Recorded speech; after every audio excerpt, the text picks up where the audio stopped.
যেকোনো একটা ঘূর্ণিঝড়ের সময় গণহারে চাল দিয়ে দিচ্ছি, ডাল দিয়ে দিচ্ছি, মনে করছি খাদ্যটা চলে গেলেই তারা খুশি। একটা নারীর প্রয়োজন কিন্তু ডিফারেন্ট। সবার আগে সে সম্মান রক্ষা করার জন্য তার কাপড়ের প্রয়োজন হয়, তাদের একটা ভালো পরিষ্কার ওয়াশরুমের দরকার হয়। এত বেশি জনসংখ্যা এবং এত বেশি কার্বন নিঃসরণ আমাদের দেশে, আপনি যদি দেখেন যে এই বছরই যদি আমরা বৃষ্টির কথা বলি, যে বৃষ্টিটা হচ্ছে সেটা আসলে আমরা গত 10 বছরে দেখেছি কিনা। এখন অবশ্য আমাদেরকে নিশা স্যার বলেন যে এখন যে বৃষ্টিটা হচ্ছে সেটা স্বাভাবিক, এটাই হওয়া উচিত। তাহলে গত 10 বছরে যেটা দেখেছি সেটা অস্বাভাবিক ছিল। বিশ্বের পলিউটেড কয়েকটা সিটির সাথে প্রতিযোগিতা হয়, নয়াদিল্লি নাকি ঢাকা, এরকম একটা বিষয়। আমরা গ্লোবাল ফাইন্যান্স পেতে হলে আপনাকে একটা প্রপোজাল দিতে হয় অ্যাক্সেস করার জন্য।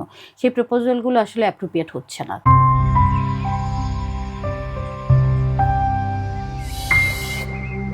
Hello everyone, eco talk with ইরার আজকের এপিসোডে আপনাদের সবাইকে ওয়েলকাম করছি। আপনাদের সঙ্গে আছি আমি ইফাতারা ইরা, এবং আপনারা ইতোমধ্যেই জানেন ইকো টক উইথ ইরাতে আমরা সেই সকল অতিথিদেরকে নিয়েই কথা বলি, তাদের কাজ নিয়ে কথা বলি, যারা বাংলাদেশের পরিবেশ, প্রকৃতি, জলবায়ু, জীববৈচিত্র্য এই সব নিয়ে বিভিন্ন মাধ্যমে বিভিন্নভাবে কাজ করে যাচ্ছেন। আজকেও তেমনই একজন অতিথি আমাদের সঙ্গে যুক্ত হয়েছেন। সঙ্গে আজ আছেন রওফা খানম, যিনি ডেপুটি ডিরেক্টর হিসেবে আছেন C3ER ব্র্যাক ইউনিভার্সিটিতে। কেমন আছেন আপনি? ভালো আছে, আপনি কেমন আছেন? আমিও ভীষণ ভালো আছি। আপনার সাথে গল্প করব আজকে। গল্প করার পাশাপাশি আমরা জলবায়ু পরিবর্তন এবং এটার সঙ্গে গবেষণা এবং আপনার যে সকল কার্যাবলী রয়েছে সেগুলো নিয়ে একটু প্রশ্ন করব, জানতে চাইবো, দর্শকদেরকেও জানাবো। শুরুতে একটু জানতে চাইবো C3ER ব্র্যাক ইউনিভার্সিটি গবেষণাধীন যেই অংশটা, সেই বিষয়টা নিয়ে একটু জানতে চাই, আপনাদের কাজ নিয়ে জানতে চাই। সিথিয়ার নিয়ে যদি বলতে হয়, আমি প্রথমে বলতে পারি যে সিথিয়ার আমাদের শুরু করেছিলাম আমরা 2011 সালে, যখন আমাদের ডক্টর নিশা স্যার ভিসি হিসেবে ব্র্যাক ইউনিভার্সিটি ছিলেন। এবং উনি ব্র্যাক ইউনিভার্সিটি জয়েন করার পর স্যার ফজলে হাসান আবেদ স্যারকে বলেছিলেন যে তুমি তো আসলে জলবায়ু পরিবর্তনের লোক, তো সেই ক্ষেত্রে আমাদের কেন জলবায়ু পরিবর্তন নিয়ে কোনো গবেষণা প্রতিষ্ঠান আমাদের এখানে নাই। তো স্যার ফজলে হাসান আবেদের আগ্রহে এবং ডক্টর নিশা স্যারের লিডারশিপে আমাদের C3ER শুরু হয়েছিল 2011 সালে। এবং মূলত আমাদেরকে আসলে তৈরি করা হয়েছিল একটু ভিন্ন আঙ্গিকে। শুধু গবেষণা প্রতিষ্ঠান যেগুলো, সেগুলো আসলে ওরভাবে আমরা C3ER-কে শুরু করিনি। কারণ স্যার আবেদের চিন্তা ছিল যে যারা গবেষণা করেন তারা একটা জায়গা থেকে আসলে আটকে যান। সেই ব্যাপারটা হচ্ছে যে যখন আমরা কোনো গবেষণা করি, আমরা সাধারণত ইনফ্লুয়েন্সড হয়ে হচ্ছে কি ডেভেলপমেন্ট পার্টনাররা একটা টিওয়ার দেন, অথবা আমাদের একটা উদ্দেশ্য থাকে যে আমরা ওখানটাতে কাজটা করবো। সো ওই কাজটা, উদ্দেশ্যটা যখন আমাদের পরিপূর্ণ হয়ে যায়, তখন আমরা আসলে কাজটা নিয়ে আর চিন্তা ভাবনা করি না। মানে 2 বছর পরে ওটাকে আমরা বন্ধ করে দিই। কিন্তু স্যার আবেদ আমাদেরকে যেটা বলেছিলেন যে এখানে গিয়ে তো আসলে কোনো ইম্প্যাক্ট আমরা করতে পারছি না। আমরা যখন কোনো গবেষণা করি, সেই গবেষণা থেকে যে গ্যাপগুলো আইডেন্টিফাই হয় সেটাকে আমরা আসলে অ্যাড্রেস করতে পারি কিনা। তো সেই জায়গাটাতে অ্যাড্রেস করার একটাই জিনিস হচ্ছে, সেটা হচ্ছে কি পলিসি লেভেলে কাজটা করা। তো সেই জন্যই আমরা C3ER-কে প্রথম থেকে শুরু করেছিলাম যে আমরা যে কাজই করি না কেন সেটাকে আমরা ইম্প্যাক্টফুল জায়গাতে নিয়ে যাব। যদি কোনো পলিসি গ্যাপ থাকে সেটাতে আমরা পলিসির জায়গাটাতে নিয়ে যাব। যদি কোথাও সেই গ্যাপ রিসার্চটা থেকে কোনো ইমপ্লিমেন্টেশনের সুযোগ থাকে, সেখানটাতে আমরা নিয়ে যাব। তো এই প্রথম থেকে শুরু থেকে আমরা আসলে ওই জায়গাগুলোতেই কাজ করছি। আমরা পলিসি নিয়ে কাজ করছি, আমরা ক্যাপাসিটি ডেভেলপমেন্ট নিয়ে কাজ করছি, এবং আমরা রিসার্চ করছি তাদের জন্য যারা এই রিসার্চের আউটকামটা নিয়ে ইমপ্লিমেন্টেশন করতে পারে। C3ER centre for climate change and environmental research. Climate change হচ্ছে, এটা আমরা সবাই জানি, এবং এটা আসলে নেগেটিভ ওয়েতে আমাদেরকে অনেক বেশি এফেক্টেড করছে। এই যে ক্লাইমেট চেঞ্জ, এটা নিয়ে আমরা জানলেও হয়তো এটা নিয়ে খুব একটা সতর্ক হচ্ছি না, বা ব্যক্তি পর্যায়ে থেকে আমরা এটা নিয়ে খুব একটা কাজ করছি না। এটার জন্য আসলে আমাদের মানে জানার জায়গাটাকে আরো বেশি অবমুক্ত করতে আমরা কি করতে পারি? এটা হচ্ছে কি আসলে আমাদেরকে জানাতে হবে জানার বিষয়টা কোথায় আছে। আমরা আসলে জানিই না আসলে কোথা থেকে আমরা জানতে পারি। কারণ আমি আসলে ইয়োদের সাথে অনেক কাজ করি গবেষণার পাশাপাশি, এবং সেখানটাতে আমি দেখেছি যে তাদের মধ্যে জানার আগ্রহ অনেক, কিন্তু আমরা যারা একটু জানি তারা আসলে আমরা তাদেরকে সময় দিতে পারছি না, এবং যেটুকু জানি সেটুকু আসলে নিজের মধ্যে রেখে দিচ্ছি, সেটুকুকে আমরা ওদের মধ্যে পৌঁছে দিতে পারছি না। এটা একটা বড় জায়গা হচ্ছে, আমরা যারা গবেষণা করি তারা সবাই আসলে পাবলিকেশন করি না। তাহলে পাবলিকেশন না করলে আসলে আমরা যে কাজটা করছি সেটা সম্পর্কে বাকিরা কিভাবে করে জানবে। এবং আরেকটা জায়গা হচ্ছে যে এখানে আমাদের এই জানার জায়গাটাতে যারা আসলে আমরা গবেষণা নিয়ে কাজ করি বা জলবায়ু পরিবর্তন নিয়ে আমরা সায়েন্টিফিক বিষয়গুলোকে আমরা জানি, তাদের সংখ্যাটা আসলে খুব কম। সেই জায়গাটাতে যারা একটু ভালো করে শিখছি, যাদেরকে আমরা তৈরি করছি, তাদেরকে আসলে আমরা রাখতেও পারছি না। তারা দেখা যায় বাংলাদেশ থেকে বাংলাদেশের বাইরে চলে আমরা যাচ্ছেন। রাখতে পারছি না কেন আসলে? একটা প্রতিবন্ধকতা হচ্ছে কোথায়? গিয়ে তারা হায়ার এডুকেশনের জন্য চলে যেতে চাচ্ছে, আবার আমরা হয়তো তাদের জন্য সুবিধা সুযোগ তৈরি করতে পারছি না, কারণ জলবায়ু পরিবর্তন নিয়ে কাজ করার জন্য গবেষণা প্রতিষ্ঠান কিন্তু খুব কম। আমরা যদি এখন দেখি যে হাতে গোনা কয়েকটা জায়গাতে, কয়েকটা ইউনিভার্সিটিতে আসলে জলবায়ু পরিবর্তন নিয়ে কাজ হচ্ছে, এবং আসলে এই ব্যাপারগুলো নিয়ে আমরা যদি হায়ার এডুকেশনের কথা বলি, অনার্স লেভেলে বা মাস্টার্স লেভেলেও কিন্তু এই ধরনের সেরকম কোনো শুরু হয়নি আমাদের এখনো। তাহলে এই যে স্টুডেন্টরা যারা পড়াশোনা করছেন, যারা আগ্রহী, তারা আসলে কোথায় যাবেন? যাওয়ার জায়গাটাও তো নাই, এবং তারা বের হচ্ছেন যারা যারা জলবায়ু পরিবর্তনটা আসলে মানুষ কখন শিখছে, যারা হায়ার এডুকেশনে কখন যাচ্ছে, তারা হয়তো যে কোনো ব্যাকগ্রাউন্ড থেকে আন্ডারগ্রেডটা কমপ্লিট করলো, তারপরে তার মনে হলো সে ক্লাইমেট চেঞ্জ নিয়ে কাজ করবে, তখন তারা সেটার জন্য একটা হায়ার ডিগ্রি নিতে চায়। সেই হায়ার ডিগ্রির সুযোগটা আসলে আমাদের বাংলাদেশে খুব একটা নাই। আমরা আইইউবিতে শুরু করেছিলাম, doctor Salemul Haque sir climate change and ডেভেলপমেন্টের উপরে মাস্টার, সেটা একটা ছিল। এর বাইরে রিসেন্টলি ঢাকা ইউনিভার্সিটি কিছুটা উদ্যোগ নিয়েছে করার জন্য, কিন্তু এর বাইরে কিন্তু আপনি জলবায়ু পরিবর্তনের জন্য হায়ার এডুকেশনে কোথাও খুঁজে পাবেন না। তো বেসিক্যালি যারা এই ব্যাপারটা নিয়ে খুব আগ্রহী, একটু 2-1 বছর কাজ করেছে আমাদের সাথে বা অন্যান্য রিসার্চ অর্গানাইজেশনগুলোতে, তারা আরও বেশি জানার জন্য দেশের বাইরে চলে যাচ্ছে। আচ্ছা, সুতরাং আমরা আলটিমেটলি যারা জানছে বা শিখছে তাদেরকে দেশে রাখতে পারছি না, এবং এটার ফলে কি একটা ব্রেন ড্রেনও তৈরি হচ্ছে না? অবশ্যই অবশ্যই তৈরি হচ্ছে, অবশ্যই তৈরি হচ্ছে। সেই জায়গাটাতে আমার মনে হয় যে আমাদেরকে একটু কাজ করা দরকার। বর্তমান যদি আমাদের বৈশ্বিক জলবায়ুর কথা আমরা বলি, তাহলে গবেষণালব্ধ তথ্য কি বলছে আমাদের জলবায়ুর অবস্থাটা কি? আমাদের গবেষণা বলছে যে আমরা এখন যে অবস্থায় আছি, সেই অবস্থায় যদি এখন এটা নিয়ে আমরা চিন্তা ভাবনা না করি, তার মানে যতটুকু ইমিশন আমাদের হচ্ছে সেটাকে যদি আমরা এখনোই বন্ধ না করি, তাহলে বাংলাদেশ তো আগে যাবেই, বিশ্বেরও কি অবস্থা হবে সেটা আমরা আসলে জানি না। এবং এটাও বলা হচ্ছে যে আমরা যে ইমিশনটা করছি সেটা যদি এখনো বন্ধ করি, তারপরে আমাদের যে আলটিমেট গোল সেটা আমরা ছাড়িয়ে যাব। তাহলে এটা আসলে আমি বলবো যে খুবই ভয়াবহ। আপনি যদি দেখেন যে প্রতিনিয়তই কিন্তু আমরা প্রবলেমের শিকার হচ্ছি। আপনি যদি দেখেন যে এই বছরই যদি আমরা বৃষ্টির কথা বলি, যে বৃষ্টিটা হচ্ছে সেটা আসলে আমরা গত 10 বছরে দেখেছি কিনা। এখন অবশ্য আমাদেরকে নিশা স্যার বলেন যে এখন যে বৃষ্টিটা হচ্ছে সেটা স্বাভাবিক, এটাই হওয়া উচিত। তাহলে গত 10 বছরে যেটা দেখেছি সেটা অস্বাভাবিক ছিল, এবং এখন আমরা আমাদের টেম্পারেচার যেটা সেটা আমরা দেখতে পাচ্ছি ঢাকাতেই 40-এর কাছাকাছি চলে যাচ্ছে। ঢাকার বাইরে রাজশাহী অঞ্চলের কথা তো আমরা চিন্তাই করতে পারছি না। আবার শীতের দিনগুলোতেই আমরা কিন্তু এখন শীতের কাপড় পরার দরকার হচ্ছে না আমাদের, কারণ সেই পরিমাণ ঠান্ডা আমাদের অনুভূত হচ্ছে না। তাহলে এটা যদি আমাদের এখন যে অবস্থায় আমরা আছি সেখানে যদি এখন এই অবস্থাটা হয়, তাহলে যদি আমাদের এই যে যে ইমিশনের কথা আমরা বলছি, টেম্পারেচার যদি আরো বেড়ে যায়, তখন আসলে গিয়ে আমাদের কি অবস্থাটা হবে? দুর্বিষহ অবস্থা। আমরা যদি বাংলাদেশের কিংবা ঢাকা শহরের কথাই বলি, ঢাকা শহর একটা মেগা সিটি, এবং আমরা দেখতে পাই যে বিশ্বের পলিউটেড কয়েকটা সিটির সাথে প্রতিযোগিতা হয়, নয়াদিল্লি নাকি ঢাকা, এরকম একটা বিষয় আমরা দেখি। এত বেশি জনসংখ্যা এবং এত বেশি কার্বন নিঃসরণ আমাদের দেশে, এবং এটার যে একটা কনসিকুয়েন্স সেটাও কিন্তু ভীষণ রকম মারাত্মক আমরা জানি। এই দেশে আমরা যদি আমাদের জলবায়ু কিংবা আমাদের আবহাওয়া, আমাদের পরিবেশ প্রকৃতিকে সংরক্ষণ করতে চাই, এত জনবসতি নিয়ে কি আসলে সেটা সম্ভব? কতটুকু সম্ভব? সেটাকে নিয়েও সম্ভব, কারণ জনশক্তি কিন্তু একটা বড় শক্তি। কিন্তু আমাদের সমস্যাটা হয়ে যাচ্ছে যে এই জনশক্তিটাকে আসলে আমরা সচেতন করতে পারছি না। যে সচেতনতা দরকার জলবায়ু পরিবর্তনকে রোধ করার জন্য, সেটা আসলে আমরা তৈরি করতে পারছি না।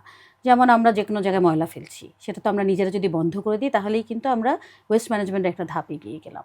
আমরা এনার্জি এফিসিয়েন্সির কথা বলছি, সেখানে আমরা যদি নিজেরাই ঘর থেকে বের হওয়ার সময় সমস্ত লাইটগুলো বন্ধ করে দিয়ে যাই, বা একটু সচেতন হই, পানি ব্যবহার করার ক্ষেত্রে যদি একটু সচেতন হই, তাহলে কিন্তু আসলে জনশক্তি খুব একটা সমস্যা হওয়ার কথা না।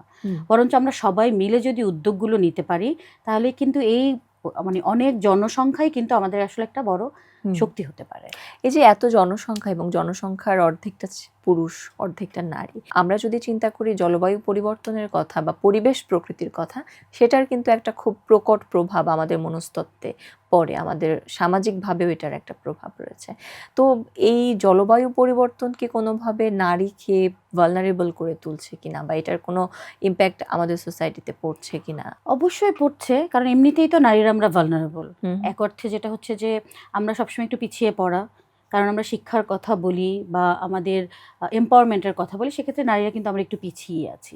তো এই ক্ষেত্রে যেটা হয়, জলবায়ু পরিবর্তনের কারণে সবার উপরেই ইম্প্যাক্ট হয়, কিন্তু নারীদের উপর একটু বেশি হয় যেহেতু তারা সচেতন না। এবং অনেক সময় দেখা যায় যদি আমরা রুরাল এরিয়ার কথা বলি, সেখানটাতে আসলে পুরো বাড়িটার দায়িত্বে কিন্তু নারীরা থাকে।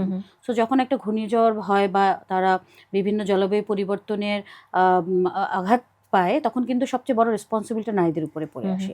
পুরুষদের উপরেও আসে, তারা যেহেতু তারা জীবিকা নির্বাহ করেন, আয় করেন, তাদের আয়টা বন্ধ হয়ে যায়। কিন্তু পরিবারকে পালনের দায়িত্বটা কিন্তু নারী, রান্না করা থেকে শুরু করে দেখাশোনার কাজটা, তাহলে তাদের কিন্তু দায়িত্বটা অনেক বেড়ে যাচ্ছে। এবং আমরা দেখে থাকি যে আমাদের নারীরা কিন্তু সবসময় আমরা একটু স্যাক্রিফাইস করি, তাই না? খাবার খেতে গেলে আমরা সবার পরে খাই, পরিবারের সবাইকে খাওয়ানোর পরে আমরা খাবার গ্রহণ করি। তো একটা পরিবারে যদি খাদ্যের অভাব হয়, তখন কিন্তু আমরা নারীরা যেহেতু সবাইকে খাইয়ে না, কিন্তু না খেয়ে থাকছি।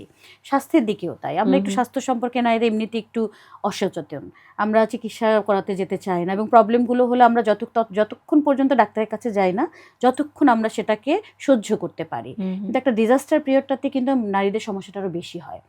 বন্যা হলে পরে যেখানে যে পচা পানি চলে আসে, সেখানে ভেতর থেকেই কিন্তু আমরা রান্নাঘরে যাচ্ছে আমাদের নারীরা রান্না করার জন্য, তাহলে তাদের শরীরে যে চুলকানি হয়, এই কাজগুলো কিন্তু তাদের অনেক শারীরিক ক্ষতি করছে। একই সাথে আমরা মেন্টাল নিয়ে যেটা কথা বলি, মেন্টাল হেলথের ব্যাপারটা করি, সেটার ইম্প্যাক্টটাও কিন্তু নারীদের উপর সবচেয়ে বেশি হয়। কারণ একটা মা যখন দেখে তার বাচ্চাদেরকে সে খাওয়াতে পারছে না, তার হাজব্যান্ডকে খাওয়াতে পারছে না, তার পরিবারে অসুস্থ মা বা শাশুড়ি আছেন, শ্বশুর আছেন, তাদেরকে সে যখন ঠিকমতো যত্ন নিতে পারছে না, তখন তার যে মানসিক চাপ, সেটাও কিন্তু নারীদের উপরেই বেশি পড়ছে। এবং অন্যদিক থেকে যদি আমি বলি যে যখন এই দুর্যোগের কারণে যখন আমরা বিভিন্ন ধরনের সাহায্য দিতে যাই, তখন এই সাহায্যগুলো পৌঁছায় আসলে পুরুষ শাসিত ঘরগুলোতে, যেখানে পুরুষরা আছে। কোনো পরিবারে যদি পুরুষ না থাকে, সেই ঘরে কিন্তু সাহায্য সহজে পৌঁছায় না। এবং আমরা এখনো কিন্তু অনেক কনজারভেটিভ, আমরা সাহায্য চাইতে নারীরা আমরা এগিয়ে যাই না, পুরুষরাই যায়। সো নারীরা যদি যায়ও, সে কিন্তু লাইনের পিছনে দাঁড়িয়ে থাকে, কখন তার কাছে এসে পৌঁছাবে। সে প্রতিযোগিতায় সে কিন্তু সাহায্যটাও ঠিকমতো পাচ্ছে না। এবং এছাড়াও আমরা যদি এই অ্যাডভোকেসির জায়গাটায় আসি, আসলে জলবায়ু পরিবর্তনে অ্যাডভোকেসি কতটা গুরুত্বপূর্ণ? অনেক বেশি গুরুত্বপূর্ণ, কারণ এই যে আমরা যতগুলো গ্যাপের কথা বললাম, যতগুলো সমস্যার কথা বললাম, সেই জায়গাটাতে কাজ করতে আসলে তো অ্যাডভোকেসি দরকার। সচেতনতা বলেন আপনি, এবং আপনি যে কোনো ধরনের গ্যাপ অ্যাসেসমেন্ট করে সেটা ফিল আপ করার জন্য আসলে অ্যাডভোকেসি দরকার। কারণ আমরা যদি এগিয়ে না যাই, অ্যাডভোকেসি না করি, তাহলে কাউকে আমরা সচেতন করতে পারছি না। আপনি আমি জানছি, কিন্তু সেটা আসলে পৌঁছে দেওয়ার একটা বড় মাধ্যম কিন্তু অ্যাডভোকেসি। কারণ আমরা যারা দু জায়গাতেই কাজ করি, ন্যাশনাল লেভেল এবং রুরাল লেভেলে আমরা কাজ করি, আমরা কিন্তু কাজটা করি রুরাল লেভেলে, যে সমস্যাগুলো আমরা দেখতে পাই, সেটা কিন্তু এসে আমরা ন্যাশনাল লেভেলে পলিসি মেকারদেরকে বলতে পারি, যে আমাদের এই এভিডেন্সগুলো কিন্তু তাদেরকে সাহায্য করে পলিসিগুলোকে ইমপ্লিমেন্ট করার জন্য বা অ্যামেন্ড করার জন্য। তো সেটাও কিন্তু একটা অ্যাডভোকেসির পার্ট। এবং একই সাথে আমাদের এই যে জলবায়ু পরিবর্তনের কারণে যারা ক্ষতির সম্মুখীন হচ্ছেন, তাদেরকেও গিয়ে জানাতে হবে কিভাবে করে তারা আসলে এটার সাথে খাপ খাওয়াতে পারে, কিভাবে করে তারা নিজেদেরকে রেজিলিয়েন্স করতে পারেন, সেটাও কিন্তু আসলে পার্ট অফ অ্যাডভোকেসি। এই পলিসি মেকিং বলি, কিংবা আমরা যদি অ্যাডভোকেসির কথা বলি, কিংবা রিসার্চের কথা বলি, যে কোনো জায়গাতে আমরা দেখি, মানে বিশেষ করে একটু কাঠখোট্টার জায়গাগুলিতে কিংবা একটু আউটগোয়িং যে জায়গাগুলি রয়েছে, সেই জায়গায় নারীদের পার্টিসিপেশনের আমরা একটু ইমব্যালেন্স দেখি, অনেক বেশি পুরুষ। আমি যদি আমার এই পডকাস্টের কথাই বলি, আমি গেস্ট লিস্ট তৈরি করার সময় দেখছি নারীর সংখ্যা অনেক কম। সেক্ষেত্রে এই ক্লাইমেট অ্যাকশন কিংবা পরিবেশ প্রকৃতি নিয়ে কাজ করা কিংবা যে কোনো মাধ্যমে কাজ করা, সেক্ষেত্রে এই যে কম, এটা কেন? এটার অনেকগুলো কারণ। এটার জন্য শুধু যে আসলে পুরুষ শাসিত সমাজ দেয় সেটাও আমি বলবো না, এক্ষেত্রে নারীরাও আসলে এগিয়ে আসছে না। কারণ যে জায়গাটাতে যাদেরকে আপনি নিয়ে আসছেন, তারা নিশ্চয়ই কোনো একটা প্রতিষ্ঠান একটু ভালো জায়গাতে আছে, সেই জায়গাতে প্রতিযোগিতায় নারীরা পিছিয়ে যাচ্ছে। একটা সমস্যা হয়ে যাচ্ছে যে তাদের বিভিন্ন সমস্যার কারণে তারা আসলে খুব উপরের লেভেলে এসে কাজ করতে চায় না, তাদের দায়িত্বটা অনেক বেড়ে যায়। কিন্তু তাদেরকে আসলে দুটো জায়গাতে সমানভাবে কিন্তু সময় দিতে হয়। তারা যদি চাকরি করে, তাকে এসে চাকরির স্থানেও তাকে সময় দিতে হচ্ছে, আবার আপনার কাজে কর্মক্ষেত্রে থেকে সে বাসায় গিয়েও কিন্তু তার পরিবারকে সময় দিতে হচ্ছে। এবং সেই দুটাকে ব্যালেন্স করতে গিয়ে সে আসলে অনেক সময় টায়ার্ড হয়ে যায়, এবং সে আর চায় না যে আমি দুটো ভার নিতে পারছি না, তখন সে কর্মক্ষেত্রকে সে তখন স্যাক্রিফাইস করে ফেলে। আপনি নিজেও তো একজন নারী, এবং আপনি, আপনার পরিবার আছে, আপনি কর্মক্ষেত্রে কাজ করছেন, এবং আপনি জাতীয় এবং আন্তর্জাতিক পর্যায়ে বিভিন্ন জায়গায় আপনি যাচ্ছেন, কথা বলছেন, কাজ করছেন। এটা আপনার জন্য কতটা সহজ, কিংবা আপনি কিভাবে ব্যালেন্স করছেন? সহজের বলবো, আমার এই ক্ষেত্রে আমি সবচেয়ে আগে বলবো আমার পরিবারকে আমি ধন্যবাদ জানাবো, কারণ আমার পরিবার আমাকে সর্বাত্মক সহায়তা করছে এই জায়গাটাতে পৌঁছানোর জন্য। যেমন আমার যখন বিয়ে হয়েছে, আমার যখন বাচ্চা হয়েছে, তখন আমাকে আমি যখন কর্মক্ষেত্রে এসেছি আমার বাচ্চাকে দেখাশোনার দায়িত্ব আমার মা করেছেন, আমার শাশুড়ি করেছেন, এবং আমি ঢাকার বাইরে চলে যাই কাজ করার জন্য, কারণ জলবায়ু পরিবর্তন নিয়ে কাজ করতে হলে আমাকে লোকালয়ে ঘুরে বেড়াতে হয়। তখন আমার হাজব্যান্ড আমাকে সাপোর্ট দিয়েছেন, উনি আমাকে কখনো বাধা দেননি যে যেও না, এবং পরিবারটাকে তখন কিন্তু আমি ফেলে রেখে গেছি। তো সেই জায়গাটাতে আমার শাশুড়ি আমাকে সাপোর্ট দিয়েছেন, সংসারটাকে সামলে রেখেছেন। এই যে পরিবারের যে সাপোর্টটা, সেটা না পেলে হয়তো আমি এত দূর আগাতে পারতাম না। সেজন্য আমাদের নারীদের জন্য পরিবারের সাপোর্টটা, পার্টনারের সাপোর্টটা অনেক বেশি জরুরি। এখনকার যদি আমরা কর্মপরিধির কথা চিন্তা করি, এখন আপনার কোন কোন বিষয়কে বেশি প্রায়োরিটি দিচ্ছেন, কোন বিষয়গুলো নিয়ে গবেষণা করছেন বা কাজ করছেন? নলেজের জায়গাটাতে এখনো অনেক কাজ করার সুযোগ আছে, দরকার আছে। আপনি যেটা প্রথমেই বললেন যে আমরা জ্ঞানটাকে বিতরণ করতে পারছি না, সেখানে মনে হচ্ছে যে আমরা আসলে এখনো অতটা পারিনি। তো সেই জায়গাটাতে আমরা কাজ শুরু করেছি, আমরা চেষ্টা করছি যুব সমাজ থেকে শুরু করে যারাই নতুন জলবায়ু পরিবর্তনে কাজ করতে চাচ্ছে, পলিসি মেকার থেকে শুরু করে প্র্যাকটিশনার, সবার জন্যই আমরা গবেষণার একটা নতুন মাত্রা যোগ করতে চাচ্ছি। আরেকটা জায়গাতে আমরা কাজ করা শুরু করেছি, সেটা হচ্ছে ইনক্লুশন, যেখানটাতে আমরা বলি যে এখানটাতে আসলে সব ধরনের ভালনারেবল কমিউনিটিকে আমরা আনতে পারছি কিনা। আমরা অ্যাডাপ্টেশন করি সবার জন্য, মানে ওয়ান মেথড ফর অল, সেটা আসলে কাজ করবে না। এটা যেমন নারী পুরুষের মধ্যেও কাজ করবে না, একই সাথে বিভিন্ন জনগোষ্ঠী, যেমন এর মধ্যে পার্সোনাল ডিসেবিলিটি আছে, এথনিক কমিউনিটি আছে, বিভিন্ন রিলিজনের মানুষ আছে, উইডো ওমেনরা আছে। সো এদের আসলে যেমন ইম্প্যাক্টটা যেমন ডিফারেন্ট, তাদের কিন্তু প্রয়োজনটাও ডিফারেন্ট, তাদের জন্য অ্যাডাপ্টেশন মেথডটাও ডিফারেন্ট। তো আমরা এখন সিটিআর থেকে ওই জায়গাটাতেই অ্যাড্রেস করার চেষ্টা করছি যে অ্যাডাপ্টেশনের কথা যেটা আমরা বলছি বা রেজিলিয়েন্সের যেটা কথাটা আমরা বলছি, সেটা যেন সবার জন্য ইকুয়ালিটি এবং ইকুইটি দুটাকে যেন অ্যাড্রেস করা যায়, আমরা সেই জায়গাটাতে আসলে এখন কাজ করছি। আপনি খুব গুরুত্বপূর্ণ একটি কথা বললেন, ইকুয়ালিটি এবং ইকুইটি। আমাদের কাছে অনেক কনসেপ্ট আসলে অনেক আনক্লিয়ার থাকে। যেরকম আমরা আমাদের দেশের পার্সপেক্টিভে যদি বলি, সরকার এবং রাষ্ট্র এ দুটো যে ভিন্ন কনসেপ্ট, এটা অনেকে জানেন না। কিংবা আমরা যদি এই যে ইকুয়ালিটি এবং ইকুইটি, এটা যে দুটো ভিন্ন কনসেপ্ট এবং এটা দুভাবে ফাংশন করে, এটাও অনেকের কাছে অনেক বেশি আননোন আমার মনে হয়। তো একটু যদি আপনি পরিষ্কার করে দিতেন যে আমরা ইকুয়ালিটি কিংবা ইকুইটি কিভাবে ফাংশন করছে ক্লাইমেট অ্যাকশনের ক্ষেত্রে, এবং এক্ষেত্রে আমাদের করণীয়গুলি আসলে। ইকুইটি সুন্দর করে আমি সবসময় আমরা যখন আমি কথা বলি আমাদের যুব সমাজের সাথে, তখন আমি তোমাদের পুরো ইয়ুথ অর্গানাইজেশন আমার কাছে এসে জার্সি চাইলে আমি একটা মাপের জার্সি তোমাদেরকে বানিয়ে দিয়ে দিলাম। তো যে মোটা তার জন্য আমি লার্জ দিয়ে দিলাম, যে শুকনা তার জন্য আমি লার্জ দিয়ে দিলাম, কিন্তু সবাই তো আসলে সেটা পড়তে পারছে না। তাহলে জার্সিটা তোমাদের জন্য সবাইকে আমি দিচ্ছি, সেটা হচ্ছে কি ইকুয়াল ডিস্ট্রিবিউশন হলো। ইকুইটি হলো যার জন্য যে সাইজটা প্রয়োজন, মোটা হলে তার জন্য একটু বড় সাইজ প্রয়োজন, ছোট হলে তার জন্য একটু স্মল সাইজের প্রয়োজন। তো সেটা হচ্ছে কি ইকুইটির কথা আসছে। তো জলবায়ু পরিবর্তনের ক্ষেত্রে ব্যাপারটা সেরকম। আমাদের 64টা জেলা আছে, প্রত্যেকটা জেলার কিন্তু ক্লাইমেট হ্যাজার্ডগুলো ডিফারেন্ট। তাহলে তাদের জন্য যখন আমরা কাজ করব, তাদের প্রয়োজনগুলো কিন্তু ডিফারেন্ট হবে, ইম্প্যাক্টটা ডিফারেন্ট হবে। আবার একটা ডিস্ট্রিক্টের মধ্যেই যদি আমি বলি, তার ভেতরে যে উপজেলা বা ইউনিয়নগুলো আছে, তাদের ভালনারেবিলিটিগুলোও কিন্তু ডিফারেন্ট। আবার আমরা যখন সাহায্য, সহায়তা বা অ্যাডাপ্টেশনের কথা বলি, তখন কিন্তু প্রত্যেকটা মানুষেরই কিন্তু প্রয়োজনটা ডিফারেন্ট হয়। কিন্তু আমাদের যেটা হয় যে আমরা যে কোনো একটা ঘূর্ণিঝড়ের সময় গণহারে চাল দিয়ে দিচ্ছি, ডাল দিয়ে দিচ্ছি, মনে করছি খাদ্যটা চলে গেলেই তারা খুশি, কিন্তু তার বাইরেও কিন্তু তাদের আরো প্রয়োজন আছে। একটা নারীর প্রয়োজন কিন্তু ডিফারেন্ট। সবার আগে সে সম্মান রক্ষা করার জন্য তার কাপড়ের প্রয়োজন হয়, তাদের একটা ভালো পরিষ্কার ওয়াশরুমের দরকার হয়, কিন্তু আমরা দেখা যায় যে একটা ব্যবস্থায় সবার জন্য নিয়ে নিচ্ছি। তো ব্যবস্থাটা আসলে মানুষ হিসেবে, জায়গা হিসেবে আর কিন্তু ডিফারেন্ট হয়। সো সবারই প্রয়োজন হচ্ছে গিয়ে জলবায়ু পরিবর্তনের কারণে যে ইম্প্যাক্ট হচ্ছে, তার জন্য তাদের সাহায্য দরকার, কিন্তু সাহায্যের পরিমাণটা ডিফারেন্ট হতে হবে। সাহায্য সবাই পাবে, কিন্তু যার যেটা সাহায্য তাকে সেই সাহায্যটা আসলে করতে হবে। সাহায্যের কথা যখন বললেন, তখন একটি বিষয় মনে পড়লো। আমাদের দেশে এই 2 বছর আগে অনেক ফেনী, নোয়াখালী এখানে ব্যাপক বন্যা হলো, এবং সেখানে আমরা দেখলাম সবাই ত্রাণ নিয়ে গেল, সহযোগিতা করলো। আমাদের দেশের প্রেক্ষাপটে সবচাইতে যে দরিদ্রতম জেলা কুড়িগ্রাম, সেখানে কিন্তু প্রতি বছর 2-3 বার করে বন্যা হচ্ছে। মানুষজন কোনো একটা জায়গাতে আসলে তার ঘর নির্মাণ করে থাকতে পারছে না। আর সেই জায়গায় আসলে এই জলবায়ু পরিবর্তনের ফলে এটা আরো ফ্রিকোয়েন্ট হচ্ছে, আরো মানুষজন এফেক্টেড হচ্ছে। কিন্তু সেখানে তুলনামূলক হারে কিন্তু আমরা দেখি ত্রাণ সহযোগিতা কিংবা মিডিয়া কভারেজ খুব একটা যাচ্ছে না, পৌঁছাচ্ছে না, মানুষ জানতে পারছে না। এই বিষয়টা আসলে আপনি কিভাবে দেখছেন? এটা আমি বলবো যে আমাদের দেশে আসলে যে বন্যার কথাটা বলি, বন্যার সাথে আসলে আমরা বসবাস করতে করতে অভ্যস্ত হয়ে গেছি। মিডিয়া, এখানে কিন্তু মিডিয়ার একটা বড় রোল আছে। আমরা আসলে মিডিয়ারা কোথায় গিয়ে কোনটাকে আমরা হাইলাইট করছি, সেটা একটা বড় ইস্যু। কারণ যখন নোয়াখালীতে বন্যা হয়েছে, তখনও কিন্তু রংপুরে বন্যা হচ্ছিল, কিন্তু আমাদের মিডিয়া কভারেজটা কিন্তু নোয়াখালী জায়গাটাতে বেশি পৌঁছেছে, যার কারণে সাহায্য সহযোগিতাটা নোয়াখালীতে চলে গেছে।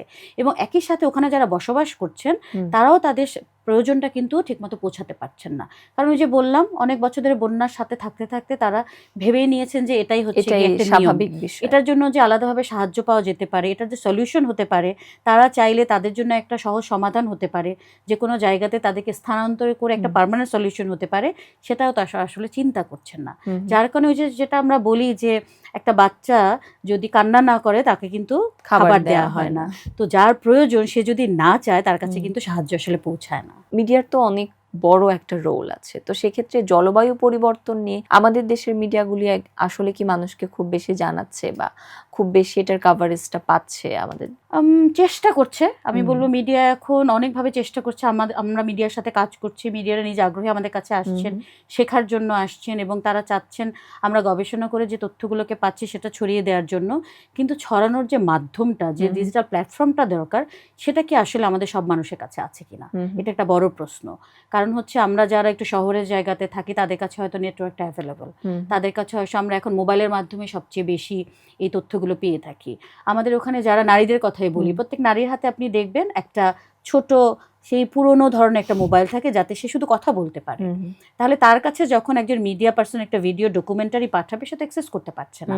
তাহলে মিডিয়ার সাথে সাথে আমাদের আসলে টেকনোলজি ট্রান্সফারের জায়গাটাকেও আমাদেরকে তৈরি করতে হবে। সো মিডিয়া চেষ্টা করছে, কিন্তু আমি মনে করি যে চেষ্টাটাকে আরো আরো আরো প্রয়োজন আরো করার।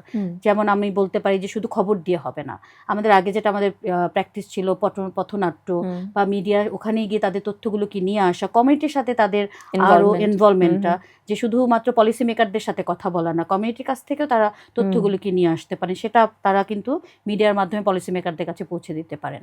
মানে গবেষক হিসেবে সেটা শুধু আমি মনে করি মিডিয়াও কিন্তু এক ধরনের গবেষক হতে পারেন। এখন তো আমরা সব জায়গাতেই টেকনোলজির একটা ইন্টিগ্রেটেশন দেখছি, সেক্ষেত্রে ক্লাইমেট অ্যাকশনে টেকনোলজি বেসড আমরা কতটুকু আগাচ্ছি, বা আর কোনো জায়গা আছে কিনা যে আমরা টেকনোলজির মাধ্যমে এই বিষয়টা সম্পর্কে মানুষকে আরো বেশি উদ্বুদ্ধ করতে পারি বা জানাতে পারি? বা এই মানুষের অভ্যাস পরিবর্তন তো আসলে অনেক কঠিন একটা কাজ।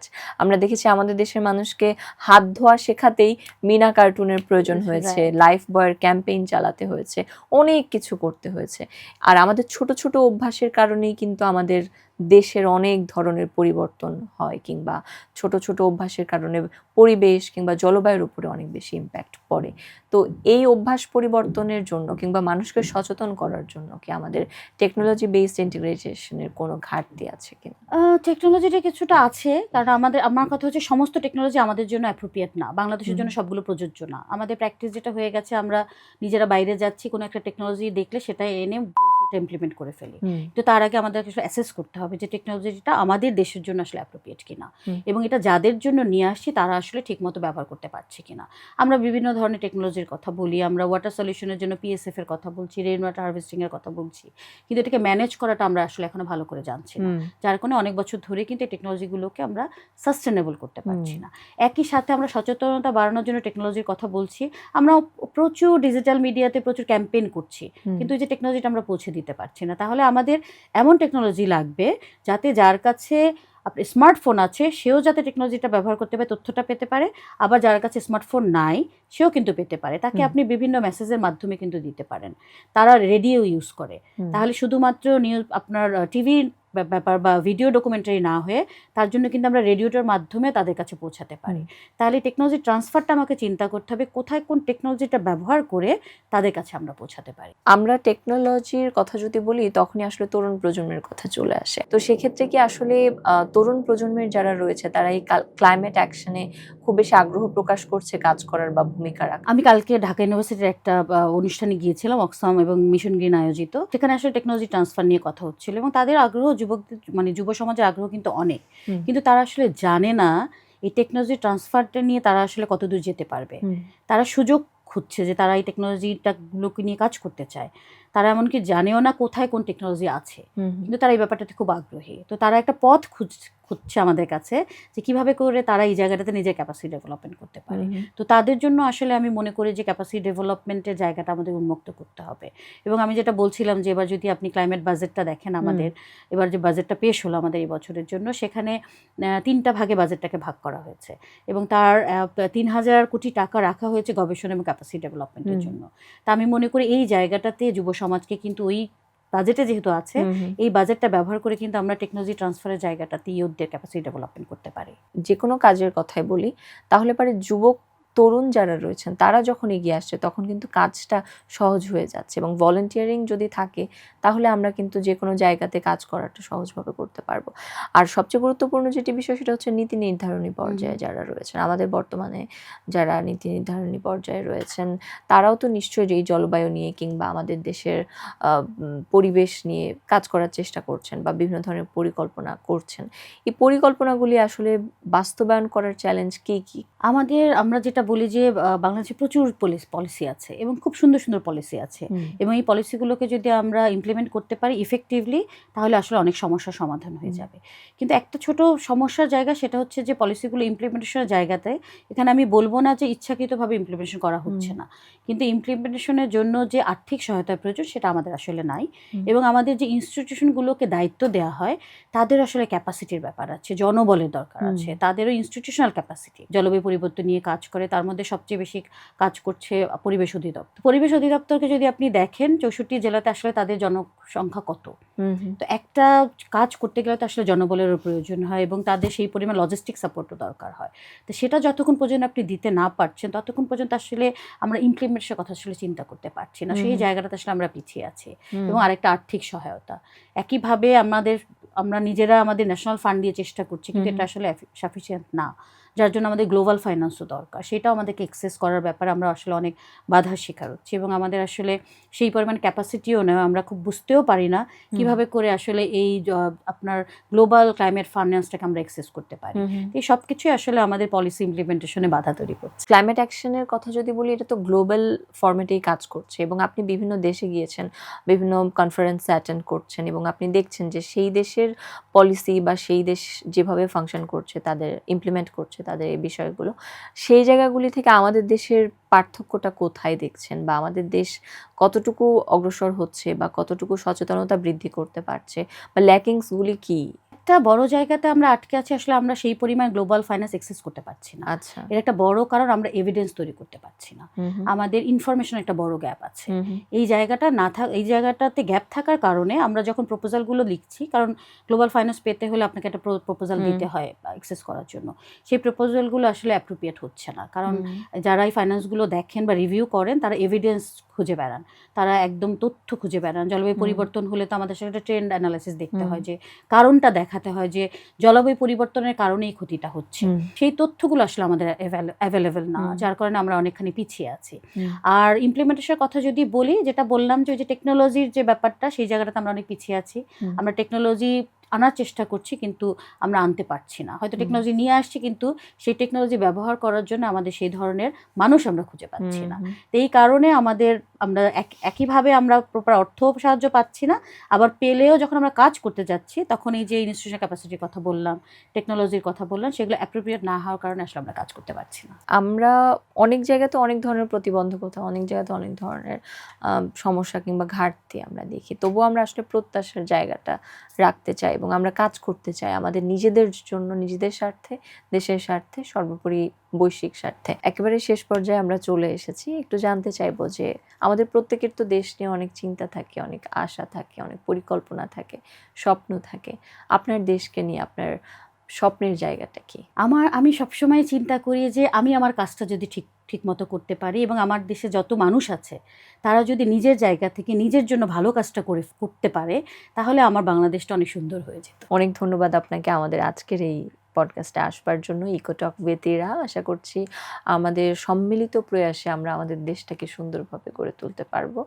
আর আপনার সাথে কথা বলে ভীষণ ভালো লাগলো, আপনি অনেকগুলো গুরুত্বপূর্ণ বিষয় আমাদেরকে বললেন। আশা করছি আমাদের যারা অডিয়েন্স রয়েছেন তাদেরও ভীষণ ভালো লেগেছে। আমাদের পডকাস্টের শেষ প্রান্তে এসে একটি সেগমেন্ট থাকে, সেটি হলো আমাদের আলোচনার মধ্যে যে সকল বিষয় উঠে আসে সেখান থেকে একটি প্রশ্ন দর্শকদের জন্য থাকে। সেখান থেকে একটি প্রশ্ন এখন আপনি আমাদের দর্শকদেরকে করবেন, যেটির উত্তর তারা আমাদেরকে কমেন্টে জানাবেন। যুব সমাজকে যদি আমরা এই জলবায়ু পরিবর্তনে কাজে লাগাতে চাই তাহলে আসলে তাদের জন্য কি করা উচিত? So my dear lovely audience, আপনাদের প্রশ্ন আপনারা কিন্তু শুনতে পেয়েছেন ইতোমধ্যে, উত্তরও জানতে পারবেন। জানতে হলে পুরো আলোচনা শুনুন এবং আপনাদের যে কোনো জিজ্ঞাসা, যে কোনো প্রশ্ন আমাদেরকে কমেন্টে জানান। আপনাদের জন্য আমরা সবসময় আছি এবং আপনারাও সবসময় আমাদের সঙ্গে থাকুন ইকো টক উইথ ইরা, এবং আমরা নতুন নতুন অতিথিদেরকে সঙ্গে নিয়ে আপনাদের সামনে হাজির হব। পরবর্তী এপিসোডে আপনাদেরকে আমন্ত্রণ জানিয়ে আজকে এখানেই শেষ করছি।